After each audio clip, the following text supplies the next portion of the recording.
ଓଡ଼ିଆ ରୀତିକାବ୍ୟାନୁଭୂତି ସୁଧୀ ଶ୍ରୋତା ବନ୍ଧୁମାନଙ୍କୁ ମୋର ନମସ୍କାର। ବନ୍ଧୁଗଣ, ଆଜି ପ୍ରଥିତ ଯଶା ଅନନ୍ୟ ସାଧାରଣ ପ୍ରତିଭା ସମ୍ପନ୍ନ କବି ପ୍ରବନ୍ଧ ପୂର୍ଣ୍ଣଚନ୍ଦ୍ର ଏବଂ ରାଘବ ବିଳାସ କାବ୍ୟ ଯିଏ ରଚନା କରିଛନ୍ତି ସେହି କବି ଯଦୁମଣିଙ୍କର ରାଘବ ବିଳାସ କାବ୍ୟର 49 ଛାନ୍ଦ ଅର୍ଥାତ୍ 39 ଛାନ୍ଦ। ସେଇଠି ହେଉଛି ଆଜ୍ଞା ରାବଣର ବିଳାପ। କୁମ୍ଭକର୍ଣ୍ଣ ଚାଲି ଯାଇଥିଲା, ଇନ୍ଦ୍ରଜିତ ତାର ପୁତ୍ର ଇନ୍ଦ୍ରଜିତ ତାକୁ ସେ ଯେତେବେଳେ ପଠେଇଛି ଆଜ୍ଞା, ଇନ୍ଦ୍ରଜିତ ମଧ୍ୟ ଯେତେବେଳେ ବିନାଶ ହେଇଗଲା, ଅର୍ଥାତ୍ ଇନ୍ଦ୍ରଜିତ ବଧର ଖବର ଯେତେବେଳେ ପାଇଛି ରାବଣ, ତାର ଅବସ୍ଥା ମାନସିକ ସ୍ଥିରତା ଏବଂ ତାର କେମିତି ଅନ୍ତର୍ଦାତ୍ମ ପୋଡ଼ିଯାଇଛି ଏବଂ ସେ କ'ଣ କିଭଳି ଭାବରେ ବିଳାପ କରିଛି। ତେଣୁ ସେଇ ଯେଉଁ 39 ଛାନ୍ଦରେ କବି କ'ଣ ବର୍ଣ୍ଣନା କରିଛନ୍ତି, ଯଦୁମଣି କ'ଣ ବର୍ଣ୍ଣନା କରିଛନ୍ତି, ରାବଣ କିଭଳି କାନ୍ଦୁଛି, ଇନ୍ଦ୍ରଜିତର ପୁତ୍ରର ବଧ ଶୁଣିକିରି ତାର କ'ଣ ସବୁ ଭାବ କ୍ରିୟା ପ୍ରତିକ୍ରିୟା ସୃଷ୍ଟି ହେଇଛି। ଆସନ୍ତୁ ମୁଁ ଆଉ ତଦ୍ବିଷୟରେ ବିଶେଷ ଆଲୋଚନା ନ କରି ଆଉ ସେଇ ରାଘବ ବିଳାସର 39 ଛାନ୍ଦର ରାଘବ ବିଳାସର ରାବଣ ବିଳାପ ରାଗଟି ଆଜ୍ଞା ସବୁ ଛାନ୍ଦରେ କବି ରାଗର ନିର୍ଦ୍ଦେଶ ଦେଇଛନ୍ତି। ଏ 39 ଛାନ୍ଦଟି ରାବଣର ବିଳାପ କାମୋଦି ରାଗରେ ଲେଖା ହେଇଛି। ସାଧାରଣତଃ ଆପଣମାନେ ଜାଣିଥିବେ କାମୋଦି ରାଗ ହେଉଛି ଯେଉଁଠି ବିଷାଦ ଦୁଃଖ ପ୍ରବୃତ୍ତି ଥାଏ, ଯେଉଁଟାକି କାମୋଦି ରାଗରେ ପ୍ରାୟ ଆମର ମଥୁରା ମଙ୍ଗଳ କହନ୍ତୁ, ରସକଲ୍ଲୋଳ କହନ୍ତୁ ବା ବିଦୟ ଚିନ୍ତାମଣି କହନ୍ତୁ, ଭଞ୍ଜଙ୍କର କାବ୍ୟ ବି କହନ୍ତୁ, କାମୋଦି ରାଗଟା ବହୁ ଜନାଦୃତ ରାଗ। ଦୁଃଖ ସମୟରେ ବା ଶୋକ ସମୟରେ ଯେଉଁ ରାଗ କାମୋଦି ରାଗରେ ଏଠି ଲେଖିଛନ୍ତି। ବାର୍ତ୍ତା ବହ ବହନ ଦହନାନନ୍ଦ ଛନ୍ନ ଦହନ ଖେଦେ ଶିରନତ। ଆହା, ବାର୍ତ୍ତା ବହ ବହନ ଦହନାନନ୍ଦ ଛନ୍ନ ଦହନ ଖେଦେ ଶିରନତ। ବିଗ୍ରହର ଉଦନ୍ତ ଆଗ୍ରହାନ୍ୱିତ ସୁତ କୂଟ ମୁକୁଟ ପ୍ରକଟିତ ହେ ଦୈତ୍ୟ ଈଶ। ଆହା, କାନ୍ଦି ପକେଇବା ଆଜ୍ଞା ଆଖିରୁ ଯଦୁମଣି ଏଭଳି ଶବ୍ଦ ପାଣ୍ଡିତ୍ୟ ବା ଶବ୍ଦ ଚାତୁରୀରେ ଶବ୍ଦ ପ୍ରୟୋଗରେ ଏତେ ସିଦ୍ଧହସ୍ତ, ଯଦିଓ କ୍ଲିଷ୍ଟ ଶବ୍ଦ ଟିକେ ଦେଇଛନ୍ତି, ବିନ୍ୟାସ ହେଇଛି, ତଥାପି ଆଜ୍ଞା ଆଖିରୁ ଲୁହ ଝରିଯିବ। ବାର୍ତ୍ତା ବହ ବହନ ଦହନାନନ୍ଦ ଛନ୍ନ ଦହନ ଖେଦେ ଶିରନତ। ବିଗ୍ରହର ଉଦନ୍ତ ଆଗ୍ରହାନ୍ୱିତ ସୁତ କୂଟ ମୁକୁଟ ପ୍ରକଟିତ ହେ ଦୈତ୍ୟ ଈଶ। ଦେବର ଦେବର ରାତି ଦେବର ଦେବର ରାତି କ୍ଷିତି ଉତ୍ପତ୍ତି କୃତ ହତି। কর্ণে এ শব্দ তূর্ণে পূর্ণমাত্র বিভ্রমে ছিন্ন দ্রুম বিগত ক্ষিতি সে দৈত্য ঈশ। ଗୋଟିଏ ପଦରୁ ଆପଣ ଆମେ ଜାଣିଯିବା ଯେ ରାବଣ କିଭଳି ବିଚଳିତ ହୋଇଯାଇଛି ଏବଂ ଭୂଇଁରେ ପଡ଼ିଯାଇଛି। ଆଜ୍ଞା ଗଛ କାଟିଲା ଭଳି ଆମେ କହନି, ଗଛଟା କାଟିଦେଲେ ଆଜ୍ଞା ଯେମିତି ବିଶାଳ ବୃକ୍ଷ ଯେମିତି ଭୂମିରେ ଲୁଟିଯାଏ, ରାବଣ ସେଇଭଳି ଆଜ୍ଞା କାନ୍ଦିଛି। ଦେଖନ୍ତୁ, ବାର୍ତ୍ତାବହ ଯେଉଁମାନେ ବାର୍ତ୍ତାବହ ଅର୍ଥାତ୍ ଦୂତ, ବାର୍ତ୍ତାବହ ବହନ ଶୀଘ୍ର ଆସିକିରି ଇନ୍ଦ୍ରଜିତର ବଧ, ଯେତେବେଳେ ଯୁଦ୍ଧରେ ଇନ୍ଦ୍ରଜିତ ମରିଗଲା, ଦୂତ ଆସିକିରି ଆଜ୍ଞା କହୁଛି ବାର୍ତ୍ତାବହ ବହନ ଶୀଘ୍ର ଆସିକିରି ଦହନାନନ୍ଦ, କିନ୍ତୁ ଶୀଘ୍ର ଦୂତ ଏ ବାର୍ତ୍ତା ଦେବା ପାଇଁ ଶୀଘ୍ର ଆସିଛି, ଯଥାଶୀଘ୍ର ଆସି ରାବଣ ଆଗରେ ଉପସ୍ଥିତ ହେଇଛି, କିନ୍ତୁ ହୃଦୟ ତାର ପୋଡ଼ି ଯାଉଛି। ଦହନାନନ୍ଦରେ ଛନ୍ନ, ଆନନ୍ଦ ତାର ଦଗ୍ଧୀଭୂତ ହେଇଯାଇଛି, ଆନନ୍ଦ ଦହନ ହେଇଯାଇଛି, ଅର୍ଥାତ୍ ପୋଡ଼ି ପାଉଁଶ। ଆରେ ଇନ୍ଦ୍ରଜିତ ରାମ କି ଲକ୍ଷ୍ମଣଙ୍କୁ ମାରି ଦେଇଥାନ୍ତା ଆଜି, କିନ୍ତୁ ଦେଖିଲା ବେଳକୁ ଓଲଟା ହେଲା ଆଜ୍ଞା, ବିପରୀତ ଫଳ ହେଇଛି। ତେଣୁ ତା ହୃଦୟ ପୋଡ଼ି ଯାଉଛି। ଏଇଭଳି ଅତ୍ୟନ୍ତ ବିଷାଦିତ ହୃଦୟରେ ଆସିକିରି ଆଖିରୁ ଲୁହ ବୋହି ଯାଉଛି। ରାବଣକୁ ସେ କ'ଣ କହିବ? ତେଣୁ ଦହନାନନ୍ଦ ତାର ସହିତ ଏମିତି ପୋଡ଼ି ପାଉଁଶ ହେଇଯାଇଛି। ଦହନ ଖେଦରେ, ଦୁଃଖରେ ଶିରନତ କରି ଠିଆ ହେଲା, ହାତ ଯୋଡ଼ିକିରି ମୁଣ୍ଡକୁ ଲୁହାଇକିରି ଆଜ୍ଞା ଠିଆ ହେଲା। ଆଖିରୁ ଝରଝର ଲୁହ ବୋହି ଯାଉଛି, ହୃଦୟ ପୋଡ଼ି ଯାଉଛି। ଚାର୍ଗାର ତାକୁ ଲାଗୁଛି, ଆଉ କ'ଣ କେମିତି ତା ଭାଷା ପ୍ରକାଶ କରିବ? ତଥାପି ସେ ଦୂତ ତ ଖବର ଦେବ ନା, କାହିଁକିନା ରାବଣ ପଚାରୁଛି ବିଗ୍ରହର ଉଦନ୍ତ, ବିଗ୍ରହ ଯେ ଯୁଦ୍ଧର, ଆଜିର ଯୁଦ୍ଧର ଫଳାଫଳ କ'ଣ ହେଲା ହରି, ଆଉ ସେ ରାମ ଲକ୍ଷ୍ମଣ ମଲେ ତ, ଏ କଥା ତା ମନରେ ଅଛି। ତେଣୁ ଉତ୍କଣ୍ଠିତ ହୋଇକରି ଚାହିଁ ରହିଥିବା ଦୂତର ଖବରକୁ ଚାହିଁ ରହିଥିବା ରାବଣ ପଚାରୁଛନ୍ତି ଆଗ୍ରହାନ୍ୱିତ ହେଇକରି ଦୂତକୁ ପଚାରୁଛନ୍ତି, ଆରେ ଶୀଘ୍ର କହ ମୋତେ କ'ଣ ଆଜିର ଖବର, ଯୁଦ୍ଧରେ କ'ଣ ହେଲା, ସେ ଦି ଭାଇ ମଲେ ନା ନାହିଁ ଏ କଥା। ସୁତ କୂଟ ମୁକୁଟ ପ୍ରକଟିତ ହେ ଦୈତ୍ୟଈଶ।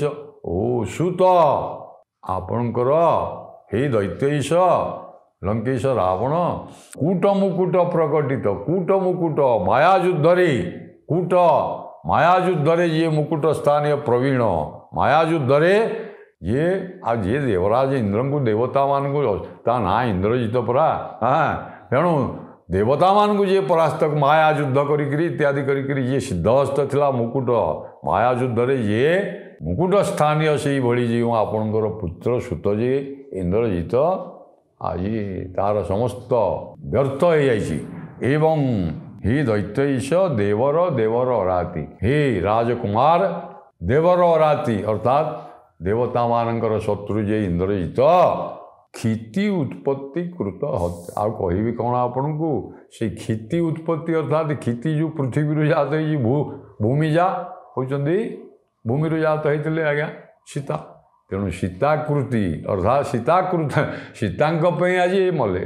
ଦେଖନ୍ତୁ କେତେ ସୁନ୍ଦର ଶବ୍ଦ ଦେଲେ, କ୍ଷିତି ଉତ୍ପତ୍ତି, କ୍ଷିତିରୁ ଉତ୍ପତ୍ତି ହେଇଥିବା, ଭୂମିରୁ ଜାତ ହେଇଥିବା ଯେଉଁ ସୀତା, ଆଜି ତାଙ୍କ କୃତି ଅର୍ଥାତ୍ ତାଙ୍କ ପାଇଁ ହିଁ ତାଙ୍କର ହତି ଅର୍ଥାତ୍ ହତ ହେଇଗଲା, ମରିଗଲେ। କର୍ଣ୍ଣେୟ ଶବ୍ଦ ଏ କଥା ଯେତେବେଳେ କହିଦେଲା, ସୀତାଙ୍କ ଲାଗି ଆପଣଙ୍କର ପୁତ୍ର ଇନ୍ଦ୍ରଜିତ ଆଜ୍ଞା ରାଜକୁମାର ଇନ୍ଦ୍ରଜିତ ଆଜି ମରିଗଲେ ଆଉ ଯୁଦ୍ଧରେ। ଆଉ କର୍ଣ୍ଣେୟ ଶବ୍ଦ ତୂର୍ଣ୍ଣେ ପୂର୍ଣ୍ଣ ମାତ୍ର ବି, ତାଙ୍କୁ ଏକାଥରେ ବିଭ୍ରମ, ସମ୍ପୂର୍ଣ୍ଣ ଭାବରେ ବିଭ୍ରମ, କାହିଁ ଆନନ୍ଦରେ ଆତିଶଯ୍ୟରେ ଯିଏ ଉତ୍କଣ୍ଠିତ ହେଇକରି କହୁଥିଲେ ଆଜିର ଯୁଦ୍ଧ ଫଳାଫଳ କ'ଣ ହେଲା, ଆରେ ସେ ରାମ ଲକ୍ଷ୍ମଣ ଦି ଭାଇ ମଲେ ନା ନାହିଁ, କଥା ମନରେ ଯାଇ ଆଗ୍ରହାନ୍ୱିତ ହେଇ ଦୂତକୁ ପଚାରିଲେ, ଦୂତ ସମ୍ପୂର୍ଣ୍ଣ ବଜ୍ରପାତ, ବଜ୍ର କ'ଣ ଆଜ୍ଞା ତାଠୁ ଯଦି ଆହୁରି କିଛି କଠିନ ଅଛି, ସେଇଭଳିଆ ଗୋଟେ ଖବର ଦେଲା।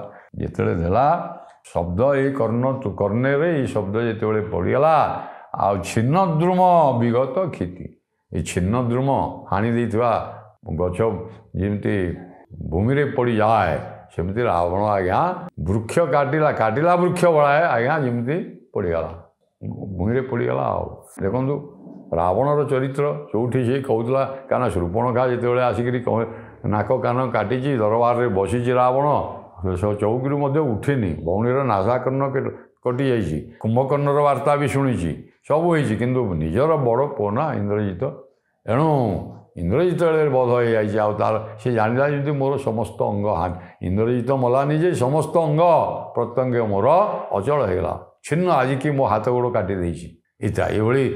ଏଇଭଳି ଅତ୍ୟନ୍ତ ବାଧାରେ ଗଛ କାଟିଲା ଭଳିଆ ଆଜ୍ଞା ତଳେ ପଡ଼ିଲା। ଆଉ ସେ ଦୈତ୍ୟଈଶ କବି ଆଉ କ'ଣ ବର୍ଣ୍ଣନା କରୁଛନ୍ତି ରାବଣର ବିଳାପ, ବିଚେଷ୍ଟା ନଷ୍ଟା ନଷ୍ଟ ବହୁ ଚେଷ୍ଟା ଦର୍ପିଷ୍ଠ ରାବଣ ବିଫଳ ଆତୁରେ, ବିଚେଷ୍ଟା ନଷ୍ଟା ନଷ୍ଟ ବହୁ ଚେଷ୍ଟା ଦର୍ପିଷ୍ଠ ରାବଣ ବିଫଳ ଆତୁରେ, ଭକ୍ଷ ରକ୍ଷକ ହତ ଷଣ୍ଢା ବିପକ୍ଷ ଜାତ, ରକ୍ଷକ ନାହିଁ ଆରେ ରେ ବଜ୍ରଜିତ, କୁଳାଙ୍ଗାର ଅନୁଜ କୂଳ ନିର୍ମୂଳ ବଳକ୍ୟର ମୂଳ, ଧ୍ରୁବ ହେଲି ମୁଁ ମଣି କ୍ଷଣ ଶେରଣୀ ପତନ ଜାଣିବା କୂଳରେ ବଜ୍ରଜିତ। ଅତି ସୁନ୍ଦର ଶବ୍ଦ ଦେଇଛନ୍ତି ଆଜ୍ଞା। ମୁହୂର୍ତ୍ତେ ମାତ୍ର ଚିନ୍ତା କରିକିରି, କ୍ଷଣ ମାତ୍ର ରାବଣ ଫେରେ ଚିନ୍ତା କଲା, ଭୂଇଁରେ ତ ପଡ଼ିଗଲା, ଏବଂ କ'ଣ କହୁଛି ନା ଏ କଥାକୁ ହୃଦୟରେ ଧାରଣ କରି ମୁହୂର୍ତ୍ତେ ମାତ୍ର ଚିନ୍ତା କରିକିରି କହୁଛି, ବିଚେଷ୍ଟା ନଷ୍ଟ ଚେଷ୍ଟା। ଆରେ ବିଚେଷ୍ଟା ବୋଲେ ରାମ ଲକ୍ଷ୍ମଣଙ୍କୁ ମାରିବା ପାଇଁ ଯେତେ ପ୍ରକାର ଚକ୍ରାନ୍ତ, ମାୟାକୂଟ ପ୍ରବୀଣ, ମାୟାରେ ସିଦ୍ଧହସ୍ତ ଥିବା ଯେତେ ସବୁ ପ୍ରୟୋଗ କରିଛି, କିନ୍ତୁ ସବୁ ବ୍ୟର୍ଥ ହେଇଗଲା ନା, ନଷ୍ଟ ଏ ଦି ଭାଇଙ୍କୁ ମାରିବା ପାଇଁ ଯେତେ ସିଏ ବିଶେଷ ଚେଷ୍ଟା କରିଥିଲା, ଏଗୁଡ଼ା ସବୁଗୁଡ଼ାକ ଧ୍ୱଂସ ହେଇଗଲା, ତାର ଭାବନା ସବୁ ଆଜ୍ଞା ଧ୍ୱଂସ ହେଇଗଲା। ଆଉ ବହୁ ଚେଷ୍ଟା, ସେ ଦର୍ପିଷ୍ଠ ରାବଣ ବହୁତ ଚେଷ୍ଟା କରିଥିଲା, କିନ୍ତୁ ଆଜି ସବୁ ନଷ୍ଟ ହେଇଗଲା, ନଷ୍ଟଭ୍ରଷ୍ଟ ହେଇଗଲା। ଏବଂ ରାବଣ ବିଫଳ ଆତୁରରେ କହୁଛି, ଆରେ ଭକ୍ଷ୍ୟମାନଙ୍କୁ ଅନେକ ସମୟରେ ମଧ୍ୟ ଇନ୍ଦ୍ରଜିତ ଆଜ୍ଞା ରକ୍ଷା କରୁଥିଲା, ଭକ୍ଷ ରକ୍ଷକ କାହାକୁ ଯଦି କିଏ ମାରି ଦେଉଥିଲା ଖାଇ ଦେଉଥିଲା ତାହାର ରକ୍ଷକ ମଧ୍ୟ ଇନ୍ଦ୍ରଜିତ ଥିଲା ମୋର ପୁତ୍ର। ଆଜି ଏମାନେ ଷଣ୍ଢ ପରି ବଳବାନ ଶତ୍ରୁ ହାତରେ ଆଜି ମରିଗଲେ। ଆରେ ଷଣ୍ଢ ମଧ୍ୟ ତାର ଭକ୍ଷ ଅର୍ଥାତ୍ ଏଇଭଳି କବି ବର୍ଣ୍ଣନା କରିଛନ୍ତି ଶ୍ଳେଷରେ। ଆଜି ଷଣ୍ଢ ଭଳି ତା ଆଗରେ ବଳିଷ୍ଠ ହୋଇଗଲେ ଏମାନେ, ଇଏ ନିର୍ବଳ ହୋଇଗଲା। ଷଣ୍ଢା ବିପକ୍ଷ ଯାହା ତ ବିପକ୍ଷ ଯେ ଶତ୍ରୁପକ୍ଷଟା ଷଣ୍ଢ ଭଳି ବଳିଷ୍ଠ ହୋଇଗଲେ। ବାନର ସେନା ଏବଂ ଭଲ୍ଲୁକ ସେନା ରାମଚନ୍ଦ୍ର ଇତ୍ୟାଦି। ଆଜି ଆଉ ତୋର ରକ୍ଷା କରିବା, ତୁ ସମସ୍ତଙ୍କୁ ରକ୍ଷା କରୁଥିଲୁ ବିପଦ ସମୟରେ, ଆଜି ତୋତେ କେହି ରକ୍ଷା କରିବା ପାଇଁ ଆଜି ନାହାନ୍ତି।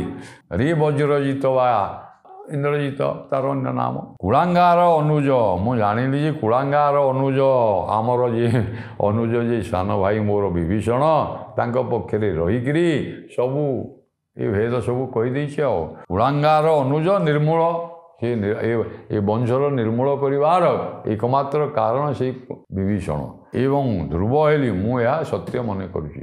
ମୁଁ ଏକଥା ସତ୍ୟ କରୁଛି ବୋଲି କ୍ଷଣ ମଣିକ୍ଷଣ ମୁହୂର୍ତ୍ତେ ମାତ୍ର ଚିନ୍ତା କରିକିରି ମୋର ପତନ, ଆମର ବଂଶର ପତନ ଜାଣିବା ଏଇଟା ଯଥାର୍ଥ। ଅର୍ଥାତ୍ ମୁଁ ଏହା ଧ୍ରୁବ ହେଲି। ଆଉ ଇଏ ବିଭୀଷଣ ଲାଗି ଆମ ବଂଶ ଇଏ କହିଲା, ଦୂତ କହିଲା, ଦେଖନ୍ତୁ କେଡ଼େ ସୁନ୍ଦର ଦୂତ କହିଲା, ଆଉ ଇନ୍ଦ୍ରଜିତ ମଲେ ଭୂମି ସୂତା ବା ସୀତାଙ୍କ ଲାଗି।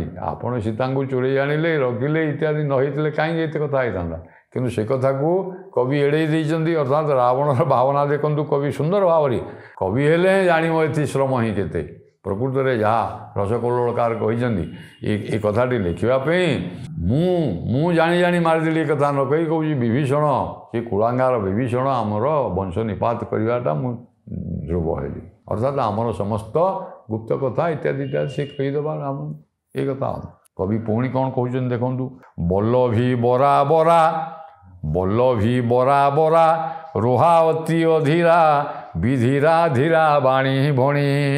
ବଲ୍ଲଭୀ ବରା ବରା ରୋହା ଅତି ଅଧୀରା ବିଧୀରା ଧୀରା ବାଣୀ ଭଣୀ। ଧନ୍ୟ ପଦ ବିବାଦ ଖେଦ ଜନ୍ମାଇ ହୃଦ ମୋଦ ବୋଧ ସଧ କି ପୁଣିରେ ମେଘନାଦ। ବାଦ ଆଜରେ ବୋଧ ନୋହି ମାର୍ଗଣ ଗଣ ଗଲା କାହିଁ। ଦେବ ଦଳନ ସେବା ଭେବଳ କଲା କିବା। ଦେବ ଦଳନ ସେବା ଭେବଳ କଲା କିବା। ସବଳ କଲଳ ଏ ମହିରେ ମେଘନାଦ। ତାର ସ୍ତ୍ରୀ କହୁଛି ଆଜ୍ଞା ଦେଖନ୍ତୁ, ଏହାପରେ କବି ଚୁମ୍ବକରେ ବିଶେଷ ବର୍ଣ୍ଣନା ନ କରିକିରି ରାବଣର ବ୍ୟାକୁଳତା ବା ତାର କେମିତି ହୃଦୟ ପୋଡ଼ି ଯାଉଛି ଏକଥା ନ କହିକିରି କବି ପୁଣି ତାର ସ୍ତ୍ରୀ ମେଘନାଦର ସ୍ତ୍ରୀ ଯେ ସୁଲୋଚନା ସିଏ ଆସିଛି ଆଜ୍ଞା, ସିଏ ମଧ୍ୟ କାନ୍ଦି ନିଜର ସ୍ୱାମୀଟିକି ଯେତେବେଳେ ଦେଖିଲା ଯେ ଜିଣିକିରି ଆସିଥିଲେ ଟୀକା, ବିଜୟର ଟୀକା ପିନ୍ଧେଇଥିବା ସ୍ତ୍ରୀ ସୁଲୋଚନା ଇନ୍ଦ୍ରଜିତକୁ ସିଏ ଯଦି ତାର ମୃତ୍ୟୁବାର୍ତ୍ତା ଶୁଣେ ତାହେଲେ ତା ରାବଣର ହୃଦୟ ତ ଯାହା ହେଉଛି, ଆଉ ତାର ସ୍ତ୍ରୀ ସୁଲୋଚନାର ଇନ୍ଦ୍ରଜିତର ସ୍ତ୍ରୀ ବା ପତ୍ନୀ ସୁଲୋଚନାର ହୃଦୟ କ'ଣ ହେଇଛି କବି ଏଠି ଅତି ସୁନ୍ଦର ଭାବରେ ବର୍ଣ୍ଣନା କରିଛନ୍ତି। ବଲ୍ଲଭୀ ଯେ ସୁନ୍ଦରୀ ସ୍ତ୍ରୀମାନଙ୍କ ଭିତରେ ବରା ଶ୍ରେଷ୍ଠା, ଏଇଭଳି ବରାରୋହା ଯେ ସୁନ୍ଦରୀ, ବରାରୋହା ମତ୍ତକାଶୀ ନୃତମା ବରବର୍ଣ୍ଣିନୀ। ପତ୍ନୀ ତାର ଅତି ଅଧୀର ଭାବରେ ଆଜ୍ଞା ଆସିକିରି ବିଧୀରା ବିଗତ ହେଇଛି ଧୀର ସ୍ୱଭାବ ଯାହାର ଆସିକିରି କାନ୍ଦୁଛି ଏବଂ ସିଏ ବାଣୀ ଭଣିକିରି କହୁଛି। କ'ଣ କହୁଛି? ଧନ୍ୟ ପଦ ବିବାଦ ଖେଦ ଜନ୍ମାଇ। ଆଉ ଜିଣିଥିବା ଲୋକ ଆଉ ବର୍ତ୍ତମାନ ଦୁଃଖରେ ସମସ୍ତ ବାଧା ଦେଇଦେଲା ଖେଦ ଏବଂ ମୋଦ, ମୋର ହୃଦୟର ମୋଦକୁ ଦଗ୍ଧ କରିଦେଲା। ଆଜି ହୃଦୟର ଆନନ୍ଦକୁ ଆଜି ସମସ୍ତ ପ୍ରକାର ଦୁଃଖ ଦେଇକିରି ପଳେଇଲା। ଆନନ୍ଦ ବଦଳରେ ମୋତେ ଦୁଃଖ ଦେଇକିରି ପଳେଇଗଲା। ଏ ସଧ କି ରେ ମେଘନାଦ, ଇଏ କ'ଣ ମୋ ଭାଗ୍ୟରେ ଥିଲା କି? ହେ ମେଘନାଦ, ତୁମେ ଆଜି ଜିଣିକିରି, ହେ ସ୍ୱାମୀ ତୁମେ ଆଜି ଜିଣିକିରି ମୋତେ ମୋର ହୃଦୟକୁ ଆନନ୍ଦ ଦେଇଥାନ୍ତ, ବର୍ତ୍ତମାନ ସମସ୍ତ ଦୁଃଖ ମୋତେ ଦେଇକିରି ପଳେଇଲ ବୋଲି ବିଧିରା ହେଇକିରି। ଆଉ ଆଜି ସେଇ ଯେଉଁ ବରାରୋହା ଆଜି ସୁନ୍ଦରୀ ମେଘନାଦର ପତ୍ନୀ ସୁଲୋଚନା ଆଜି କାନ୍ଦିକିରି ମଧ୍ୟ ଗଡ଼ି ଯାଉଛି।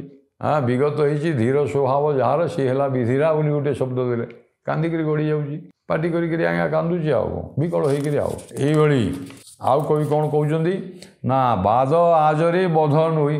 ତୁ ଆଜି ଆମ ସାଙ୍ଗରେ ଯିଏ ବାଦ କରୁଥିଲେ, ଯେଉଁ ରାମ ଲକ୍ଷ୍ମଣ ଆଦି ସବୁ ଆସିକିରି ତାଙ୍କୁ ବୋଧ ନ କରିକିରି ମାର୍ଗଣ ତୋର ବଧ କରିବା ପାଇଁ ମାର୍ଗଣ ଗଣ ତୋର ଶର ତୁ ଧନୁର୍ଧାରୀ ହେ ସ୍ୱାମୀ ତୁମେ ଏ ଧନୁର୍ଧାରୀ ତୁମର ଆଜି ସେଇ ଶର ଗଲା କୁଆଡ଼େ ଶର ମାର୍ଗଣ ଗଣ ସବୁ ଶର ସବୁ କୁଆଡ଼େ ଗଲା କେତେ କେତେ ସର୍ପ ତୁମେ ଆପଣ ଜାଣିନାହାନ୍ତି ଇନ୍ଦ୍ରଜିତ ତାଙ୍କୁ କେମିତି ବନ୍ଧନ କରିଥିଲା ନାଗପାଶ ବନ୍ଧନରେ ଇତ୍ୟାଦି ଇତ୍ୟାଦି କେତେ ଅସ୍ତ୍ରଶସ୍ତ୍ର ରଖିଥିଲ ଆଜି ସେଗୁଡ଼ା ସବୁ କ'ଣ ବଳହୀନ ହେଇଗଲା କି ସେ କୁଆଡ଼େ ଗଲା ସେସବୁ ଏବଂ ଦେବଦଳନ ସେବା ଭେବଳ କଲା କେବା ଆରେ ଦେବତାଙ୍କୁ ମାରିଥିଲ ବୋଲି ସେମାନେ ଆମକୁ ଫେର ଆଜି ବେବଳ କରିଦେଲେ କି ଯାହାଫଳରେ ସବଳ କବଳ ଆଉ ତୁମକୁ ଏଇଭଳି ବିଭ୍ରାଟ ବେବଳ ବା ବିଭ୍ରାଟ ଭିତରେ କିଏ ପକାଇଦେଲା ତୁମ ପରି ବୀର ଯିଏ ଦେବତାଙ୍କୁ ଦଳନ କରିପାରନ୍ତି ଦେବକୁ ଦଳନ କରିବାରେ ଯିଏ ସିଦ୍ଧହସ୍ତ ଥିଲେ ଆଜି ସେଇ ଦେବତାମାନେ ତୁମକୁ ବେବଳ କରିଥିଲେ ତୁମର ସମସ୍ତ ଶକ୍ତି ଲୋପ ହୋଇଗଲା ତୁମ ଶରର ଶକ୍ତି ଲୋପ ହୋଇଗଲା ବଳ ଗଲା ଇତ୍ୟାଦି ବୋଲି କାନ୍ଦିକିରି ମହିରେ ମେଘନାଦ ବୋଲି ତା ସ୍ତ୍ରୀ ଆଜ୍ଞା ବିଧିରେ ଆଇକିରି ଭୂଇଁରେ ମଧ୍ୟ ଗଡ଼ୁଛି ରାବଣ ଏପଟେ ଗଛ କାଟିଲା ଭଳି ପଡ଼ି କାନ୍ଦୁଛି କ୍ରନ୍ଦନ କରୁଛି ଏପଟେ ସ୍ତ୍ରୀ ସୁଲୋଚନା କ୍ରନ୍ଦନ କରୁଛି ଏହିପରି ଯେତେବେଳେ ଆଜ୍ଞା ସୁଲୋଚନା ଇନ୍ଦ୍ରଜିତର ପତ୍ନୀ ସୁଲୋଚନା କାନ୍ଦିକିରି ଗଡ଼ି ଯାଉଛି ରାବଣ କାନରେ କ'ଣ ସେ କଥା ପଡ଼ିନି କି ରାବଣ ଏ କଥା ଯେତେବେଳେ ଶୁଣିଲା ଯେ ପୁଅ ତ ଏକରେ ମଲା ବଡ଼ ପୁଅ ମୋର ବୋହୂ ବର୍ତ୍ତମାନ କାନ୍ଦିକିରି ଏ କଥା କହୁଛି ଯେତେବେଳେ ଏ କଥା ଶୁଣିଲା ରାବଣ ଆଜ୍ଞା କାନ୍ଦୁଥିବା ରାବଣ ବର୍ତ୍ତମାନ ବିଳାପ କରୁଥିବା ରାବଣ ଆଜ୍ଞା କ୍ରୋଧରେ ଜର୍ଜରିତ ହେଇଗଲା ଆସ୍ତେ ଆସ୍ତେ କାହିଁକିନା ସ୍ତ୍ରୀ ଲୋକଟି ଏ କଥା କହୁଛି ନା ରାବଣକୁ ପୁଣି ବାଧା ଆସିଗଲା କାନ୍ଦୁଥିବା ଅବସ୍ଥାରେ ସେ ଫେରେ କ୍ରୋଧରେ ଅନ୍ଧ ହେଇକିରି କହୁଛି ବାମା ବଂଶ ଏ ଭାସ ବିଷ ବିଷମୋହ ବିଷ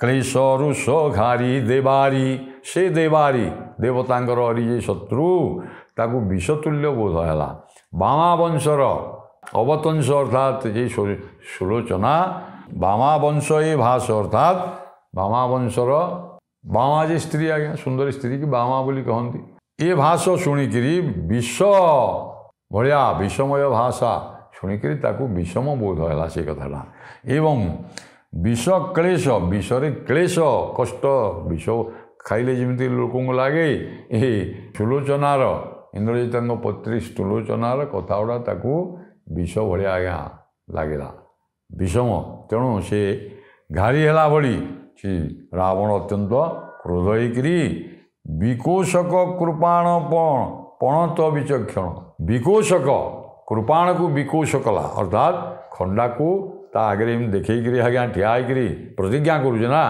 କହୁଛି ହେ ସୁଲୋଚନା ମୋର ପୁତ୍ରବଧୂ ବା ବୋହୂ ତୁମେ ନିର୍ଭୟରେ ରୁହ ବର୍ତ୍ତମାନ ପଣତ ବିଚକ୍ଷଣ ପଣ ଏବଂ ପ୍ରତିଜ୍ଞା କଲା ଲକ୍ଷଣ ସଂହାରୀରେ ସୁଲୋଚନା ସମସ୍ତ ଲକ୍ଷଣ ଯୁକ୍ତ ଲକ୍ଷଣକୁ ଆଜି କାହିଁକିନା ଲକ୍ଷଣ ଇନ୍ଦ୍ରଜିତକୁ ବଧ କରିଛନ୍ତି ତେଣୁ ରେ ସୁଲୋଚନା ଲକ୍ଷ୍ମଣ ସଂହାରୀରେ ସୁଲୋଚନା ଆରାମ ରାମ ହତି ମତି ଆରାମରେ ରାମ ବୋଇଲେ ମୃଗକୁ ଯେମିତି ଆରାମ ଶବ୍ଦ ଅର୍ଥ ଅରଣ୍ୟ ଅରଣ୍ୟରେ ରାମ ଶବ୍ଦ ଅର୍ଥାତ୍ ରାମଚନ୍ଦ୍ର ରାମ କହିଲେ ମଧ୍ୟ ମୃଗ ବୁଲେ ରାମ ରାମ ରାମ ନେତ୍ରୀ ମୃଗ ନେତ୍ରୀ ବୋଲି କୁହାଯାଇଛି ଭଞ୍ଜ କହିଛନ୍ତି ବୈଦେଶିକ ବିଳାସରେ ଏଣୁ ହେ ସୁଲୋଚନା ଖଣ୍ଡା ଧରିକିରି ଆଜ୍ଞା ରାବଣ ପ୍ରତିଜ୍ଞା କରୁଛି ଦେଖ ସେ ଲକ୍ଷ୍ମଣକୁ ସଂହାର କରିବେ ଆଜି ଯୁଦ୍ଧରେ ମୁଁ ସେ ଲକ୍ଷ୍ମଣକୁ ନିଶ୍ଚୟ ମୋର ପୁତ୍ରକୁ ଯିଏ ମାରିଛି ମୁଁ ତାକୁ ମାରିବି ଏବଂ କେମିତି ମାରିବି ନା ଆରାମରେ ଅରଣ୍ୟରେ ମୃଗକୁ ଯେମିତି ଗୋଟେ ମୃଗ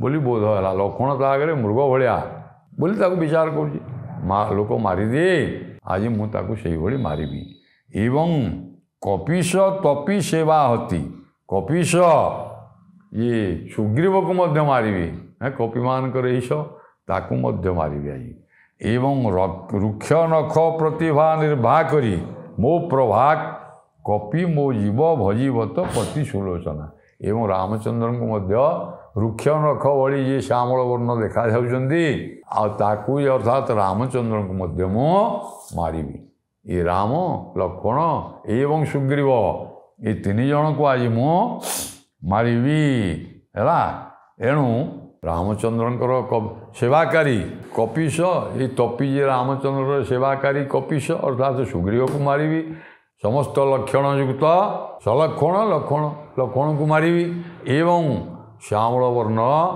ରୁକ୍ଷ ନଖ ଭଳି ଧାରଣ କରିଥିବା ଶ୍ୟାମଳ ବର୍ଣ୍ଣ ରୁକ୍ଷ ଶବ୍ଦ ଦେଲେ अर्थात भल्लुक प्रवृत्ति नख भली यार वर्ण ये श्यामल वर्ण आम कहे नयनाभिराम राम दुर्बादल राम वर्ण किंतु से एक कहे रुक्ष नख भली श्यामल वर्ण देखा राम तांकु मारि ये कथा सत्य जदि परास्त मु करि न पारे मो जीव भजीव तो पति रे सुना ताले तो जीव तो पति जिमिति जीव जमी जमालय को जाइए मुझे एमान को आज बध न करी ताले मोर मूर्ध मृत्यु हम ये कथा खंडा धरिक आज्ञा आ रावण निज बहु बा इंद्रजितर स्त्री कांदिकी गड़ी जाऊा सुलोचना आगे प्रतिज्ञा करी कृपाण धरिक कहला आज युद्ध मु प्रतिज्ञा करुँची राम लक्ष्मण सुग्रीव ये तीन जन को मु निश्चय आज हत्या करी मोर पुत्र बध